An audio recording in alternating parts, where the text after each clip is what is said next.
Hello and welcome to the 100 Day Art Challenge. This video is number 94 of 100 and it's starting off where I'm sat plein air painting in Bodmin Gardens.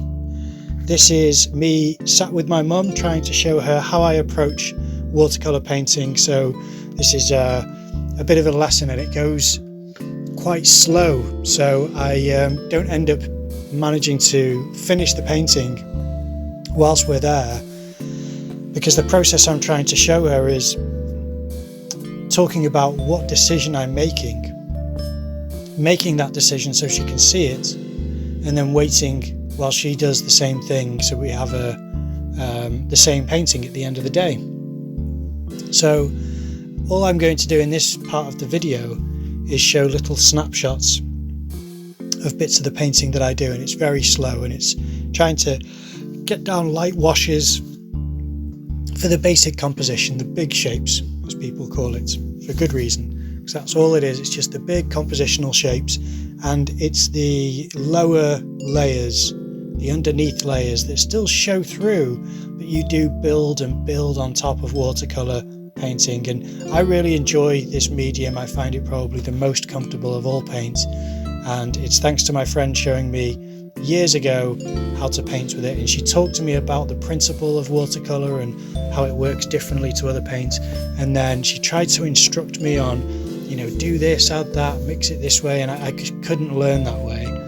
The way that I did learn was to watch my friend paint something quickly herself. It was a still life in her garden that she painted, and that really did help me understand the medium. And basically since then I've not painted the same as she did. I'm not nearly as well versed with the medium, or as efficient or proficient I should say with it as she is, but I feel as though I have an understanding with it, so my own style can then explore different possibilities with this medium more comfortably than I would have with acrylic or oil or gouache or anything. So that's why I'm trying to share this with my mum, is that I feel I can actually show her how I make the paintings that I make with watercolour. Sadly, as I said, I run out of time because it just starts to get cold. It's quite late in the day when we do this, and it's so slow. We're there for I think it's about an hour that we're there, and I get almost nothing done because of this slow, methodical way that I'm trying to show her what I do. So that ends up sabotaging the lesson, really, and we have to just abandon it. But she gets to see the start, and at least starting off a painting this way I think will help.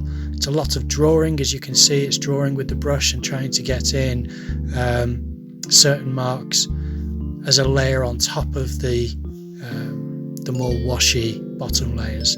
So I started off with a yellow wash because I feel like everything was bathed in yellow light, and then on top of that I did green, loose, watery bushes and different warmth and coolness to the greens, and then that's where I had to leave it. So here is where I'm up to. This is the book. This is the first watercolour painting. The next one, which was a plein air I did with my mum. The third one, again sat with my mum, and then this is the one and how I left it. So this is how I'm going to continue with the painting from this point onward and finish it off. And most of the time for this challenge I am concerned when I have to do a painting quite late in the day, and I said to my mum, I'm not worried about this one. This is not a painting that I'm concerned that I'll have to get finished, because it's watercolour, so I'm quite happy to just go loose and fast and really just throw a lot of paint at it, because I'm comfortable that watercolour dries lighter, just as every paint does really, than what it looks like when you put it down wet. So it's not as dark once it dries, so you have the time to throw down a lot of colour and then move on to another part of the painting, and then by the time you move back it's partially drying, so you can mix in some colours but also have the benefit of certain aspects of the painting dry, so that you can then build on some of those layers as well. So that's all I'm doing. I'm getting down a warm colour on the left and a cooler colours on the right, and then you have bits of brown and bits of darker shadow because the warmth, the light is shining on the left hand side there, so that's why there are bits of light hitting those areas, and there's darker parts on the right hand side, is that the light isn't hitting those areas. Even though the light is coming from the left, it's just not catching, because I think it's shaded by the size of the trees at Bodmin Gardens, so that's why there is light hitting on the left and not on the right. And I say the light's coming from the left, you can tell that by the shadows on the trees, that I've left the left hand side of the trees to be lighter than the right hand side, where I've put touches of shadow there. And as much as that looks rough and it looks really loose, this is what I'm trying to get down in the painting, just to make sure I've established certain parts of it. And people say that you can't move things around with watercolour. I really think you can. Now, there's parts of the shadow on that tree on the left, not on the far left, the one next to that, and I take out certain edges there. I just brush them with a wet brush and they just move. Just like in the water there was bits of brown that I didn't like, so I just took a wet brush, I just brushed along it and moved it. And so long as you're not rough, you won't damage the surface of the paper. You don't want to compromise the integrity of the surface. You don't want it to start fluffing up.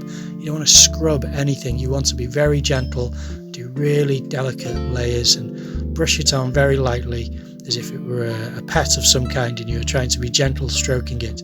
That's how I do watercolour, is try to do everything quite light and delicate, because it's all about preserving the surface layer. It's all about trying to keep that clean, so that every layer of paint you put on there then can be visible through the other layers. They all shine through, and that's what I'm trying to build on. And again, adding more and more warm layers to the left and cooler layers on the right, and this is what's going to build this atmosphere and this sense of reality to the scene. And it's all still very loose and abstract on the right hand side, but it does just take a bit of crafting at the end, and it's usually to get down a certain amount of those mid-tones and make sure that they describe certain things and they are separate from each other, so they're not too muddy, and then you can add some really dark darks, and that's what really establishes the scene. But you can see the reflection in the water, and now I'm getting in certain darks and committing to certain areas, because this is going to set it off and make the piece look more believable. Bits of wispy branches because I have a thinner brush now, and trying to get in bits of detail that I just couldn't do with a larger brush, and then committing to darker areas and establishing certain planes on the landscape that weren't as well defined early on. And as I said there, you can move things around with a wet brush and then just dab it off with either a towel or a cloth, or what I have is a serviette. And doing the same on the right hand side here is bits of touches of branches and dark shadows in certain areas, and I think that just gives it a believability and a definition to the space that it didn't have early on, because it was all just washes of green and very loose. And all I was trying to do there is just establish certain aspects of the landscape to make sure that it was convincing enough to be dense trees and bushes and areas of banks alongside the water and bits of grass and hedges there that you can see there are not fully rendered but are close enough that look believable, and then just dotted watery bits of leaves just over the edge. And that to me is quite a pleasant landscape. I hope you enjoyed the video. I always enjoy using this medium, but thank you very much for watching, and I'll see you tomorrow.